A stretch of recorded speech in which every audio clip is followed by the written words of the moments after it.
Assalamualaikum warahmatullahi wabarakatuh.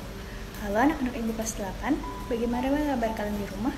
Ibu harap kalian sehat dan juga semangat untuk mengikuti pembelajaran kali ini. Karena kita bertemu dengan Bu Meli dalam pembelajaran IPA, kita akan membahas tentang gangguan dan upaya dalam kita menjaga kesehatan dari sistem pernafasan kita.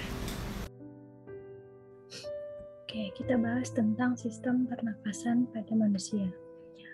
Untuk pertemuan yang sebelumnya, kita udah bahas bersama tentang organ-organ yang berperan dalam proses pernafasan pada manusia. Terus kita juga udah bahas tentang respirasi. Apa sih itu respirasi? Respirasi itu nama lain dari pernafasan ya, di mana respirasi adalah proses pertukaran gas ya, gas oksigen dan karbon dioksida yang terjadi di dalam tubuh kita. Nah, sistem pernafasan manusia itu terdiri dari hidung, faring atau tenggorokan, laring atau ruang suara, trakea atau batang tenggorokan, bronkus, bronkiolus, dan paru-paru. Nah, organ-organ pernafasan tersebut itu dapat kita kelompokkan berdasarkan dengan struktur dan fungsinya. Secara struktural, sistem pernafasan tersusun atas dua bagian. Ada sistem pernafasan bagian atas, meliputi hidung dan juga faring. Kemudian ada sistem pernafasan bagian bawah, meliputi laring, trakea, bronkus, dan paru-paru.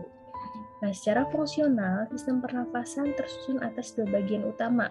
Ada zona penghubung, ya, ada hidung, faring, laring, trakea, bronkus, dan bronkiolus, serta yang kedua ada zona respirasi, yaitu meliputi jaringan dalam paru-paru.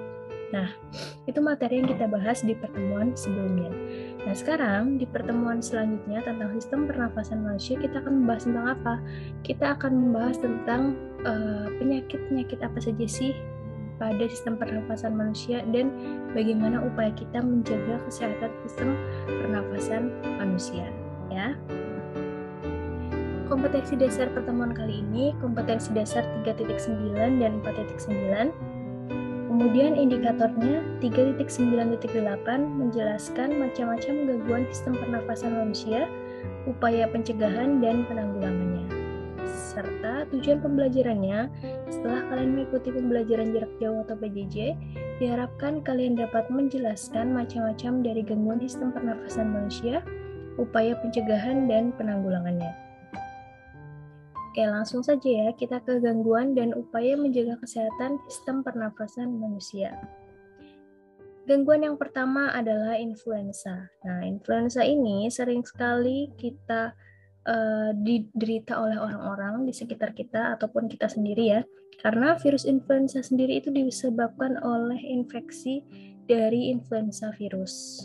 Gejalanya salah satunya adalah suhunya itu lebih dari 39 derajat Celcius. Jadi biasanya penderita influenza ini dia mengalami demam, ya. Terus dia pilek, sakit kepala, ya, bersin-bersin atau batuk, sakit otot ya, jadi badan-badannya juga sakit, terus rongga hidung itu terasa gatal. Nah, itu gejala-gejala dari influenza yang disebabkan oleh influenza virus. Nah, cara menghindarinya adalah kita selalu menggunakan masker ketika kita berkendara atau berada di luar rumah. Terus ketika kita lagi flu juga kita sebisa mungkin menggunakan masker supaya apa? Supaya tidak menular kepada orang lain. Terus cara menghindari yang kedua adalah rajin mencuci tangan dengan sabun sebelum dan sesudah makan. Karena bisa saja ya, ketika tangan kita kotor terus ada virus atau infeksi dari influenza virus tersebut. Nah, penyakit yang kedua ada faringitis ya. Faringitis adalah infeksi pada faring ya, yang disebabkan oleh kuman penyakit. Gejalanya nyeri tenggorokan, jadi tenggorokannya terasa nyeri, terus demam, jadi demam suhunya di atas 36 derajat ya. Terus sulit menelan ya, jadi kalau menelan sakit, sulit gitu ya. Terus ada pembengkakan di leher bagian depan, jadi leher bagian depannya itu bengkak. Penyebab dari faringitis ini apa ya? Selain karena infeksi ya, terus penyebabnya ada kuman dan penyakit, bisa juga disebabkan karena adanya zat kimia yang berbahaya yang masuk ke dalam tubuh kita. Terus bisa disebabkan juga oleh jamur, ya. Jamur ini ya karena adanya bakteri gitu, karena tidak bersih gitu, jadi timbul jamur. Terus ada virus dan juga ada bakteri. Itu penyebabnya. Nah, penanganannya bagaimana? Cara kita untuk menanggulangi dari faringitis ini adalah yang pertama, suntik antibiotik ya, atau meminum obat antibiotik, terus antifungsi ya. Terus kita mengkonsumsi makanan-makanan yang bergizi tinggi ya. Lanjut untuk penyakit yang ketiga ada tonsilitis. Tonsilitis biasa disebut juga sebagai amandel. Ya. Nah, amandel, semua orang itu memiliki yang namanya amandel. Nah, kalau amandel orang-orang yang normal itu ada di bagian kiri ini ya. Amandelnya seperti ini. Nah, kalau orangnya menderita tonsilitis, itu amandelnya seperti ini. Jadi seperti ada infeksi-infeksi dari bakterinya, ya. Nah, tonsilitis sendiri itu diakibatkan oleh apa? Diakibatkan karena daya tahan tubuh kita yang lemah, sehingga virus dan bakteri itu menginfeksi tonsil. Ini tonsilnya, ya. Virusnya apa saja? Ada adenovirus, ada rhinovirus, influenza, dan ada coronavirus. Kalau bakterinya ada Streptococcus. Nah, gejala dari orang yang terkena tonsilitis sendiri, salah satunya ada merasa sakit tenggorokannya, terus tonsilnya yang ini dua ini mengalami peradangan atau bengkak, terus ada batuk dan sakit kepala, terus ada sakit pada bagian leher atau telinga, dan juga disertai dengan demam. Ya, itu gejalanya. Terus yang keempat ada tuberkulosis atau TBC. Nah, tuberkulosis ini disebabkan oleh infeksi bakteri Mycobacterium tuberculosis. Ya, disebabkan oleh bakteri Mycobacterium tuberculosis. Tuberkulosis sendiri biasa disebut sebagai peradangan paru-paru. Nah, ini tuberkulosis atau paru-paru. Dan ini kalau paru-paru orang yang normal. Jadi yang orang yang normal itu bersih, tapi kalau yang kena TBC itu seperti ini. Ya, bisa kalian bandingkan. Nah, tuberkulosis atau TBC ini juga bisa ditularkan melalui droplet ya, atau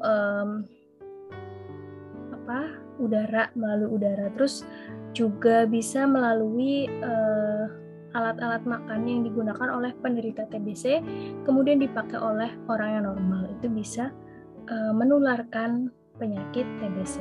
Nah, gejala dari TBC antara lain yang pertama, orangnya itu mudah lelah, mudah capek, terus berat badannya mengalami penurunan yang sangat drastis, ya.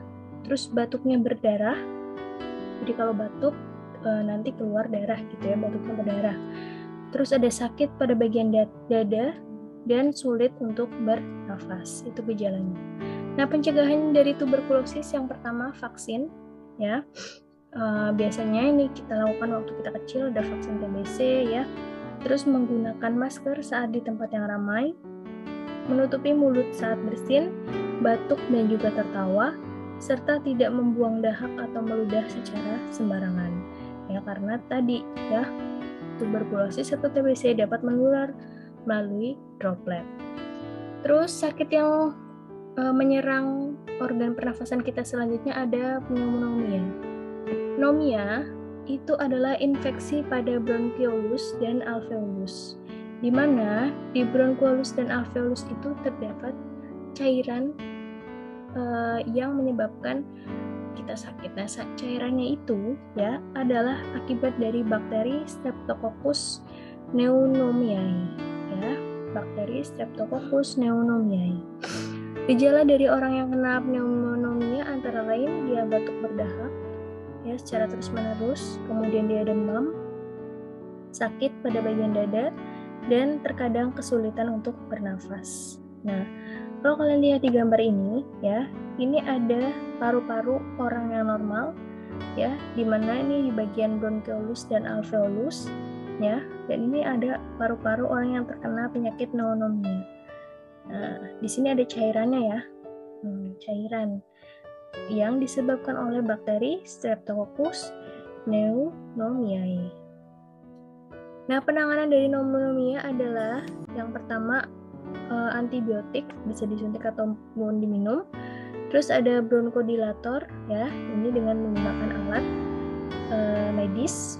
Terus terapi oksigen dan penyedotan cairan paru-paru. Jadi diambil cairannya supaya bisa normal kembali.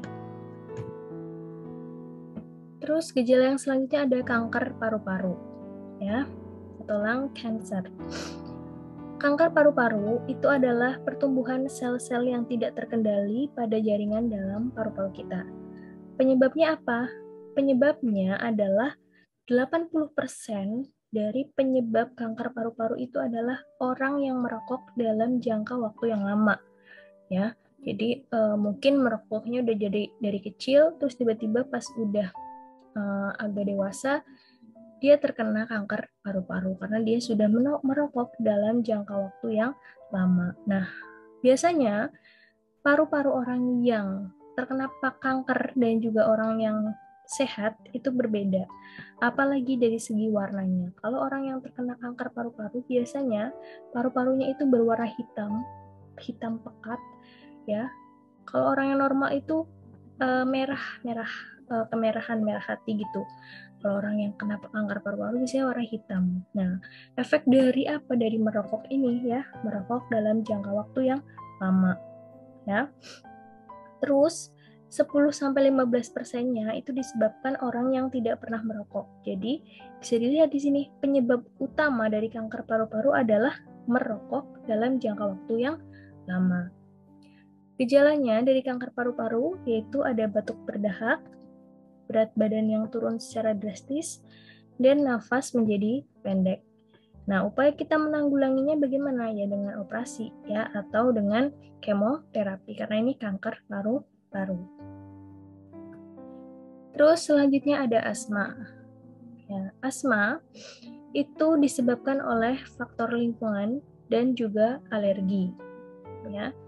Jadi ada faktor lingkungan yang menyebabkan seseorang itu bisa asma. Mungkin dia tinggal di lingkungan yang atau tinggal di daerah dekat pabrik, ya, otomatis di sana banyak pencemaran udara. Nah, itu bisa memicu adanya asma, penyakit asma ini. Bisa juga karena alergi, ya, berarti kalau alergi mungkin bawaan dari dia lahir gitu, ya. Nah, bisa juga karena penyempitan saluran pernafasan, itu juga bisa menyebabkan asma. Gejalanya yaitu adalah batuk, nafasnya berbunyi, ya. Terus nafasnya pendek dan dia juga mengalami sesak nafas. Penanganannya adalah dengan inhaler, ya, ada alatnya inhaler.